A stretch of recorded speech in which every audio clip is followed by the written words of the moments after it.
let's think about like one of the most profitable ways to make money in the world. So if it's going to be one of the most profitable ways to make money, it probably needs like a really massive profit margin, right? And it needs to have scalability and it needs to be able to spread like wildfire across the world. Now imagine that if it can go viral and it has a huge profit margin, well, you're going to make a lot of money, right? So I believe one of the fastest ways to make a shit ton of money is to sell a dream, right? To sell a dream because you're selling nothing.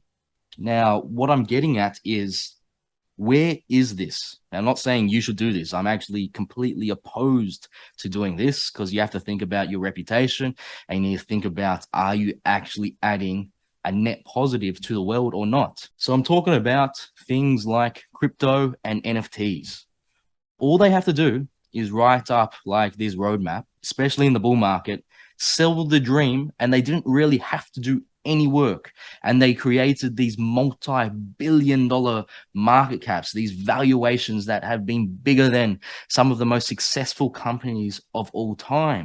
Now, the dilemma lies in that, yeah, you could do this in the past, but for you to actually make money as the founder, as the team, you eventually had to do an IPO, an initial public offering. Now, what happens during that process is you get vetted that you're actually a real company providing real value. Like every now and then, a company does slip through, like, say, Nikola, but it's so much harder to pull this off. So there's a massive barrier to entry there. What I'm getting at is the system was actually set up well. You got this big Great Wall of China stopping all of these scams. Now, on the other side of that, you've got crypto, you've got liquidity from day one. You can cash out whenever you want. So, like, how is the founding team aligned with us, the public investors?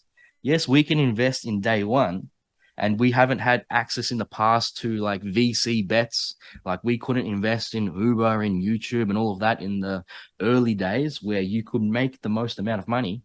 But, I think it's for a good reason because those startup companies, it's actually harder to make money in startup companies compared to companies that are already big on the stock market. It's not easier. Just because you can get bigger returns doesn't mean it's easier. Now, with crypto, seeing that we're not aligned with the founder, the odds of us making money long term after tax and all of that, for most people, I don't think they can beat, buying just a standard index fund. It's very, very, very difficult. And just think about the founder.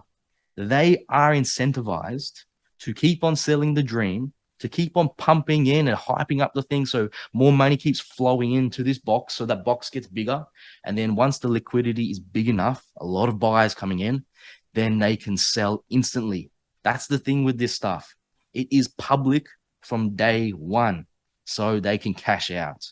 So I feel like they're not incentivized to truly build something. These days it normally takes like at least 10 years to do an IPO, 10 years of hard work. But what you see in crypto is these massive dreams, small budgets, like we've spoken about before with other videos, these NFT guys and these crypto guys trying to make these big blockbuster games like GTA, selling the dream. And then they'll only invest like $1 million. But when you see the amount of capital the big companies are investing to make fun games for us at a nice and cheap price, affordable price, it's a completely different story. So yeah, that's just my thoughts and opinions on that. Just chucking it out there. Please comment down below what your thoughts and opinions are. I'd love to hear about it. I'm always out there to get another perspective and upgrade myself.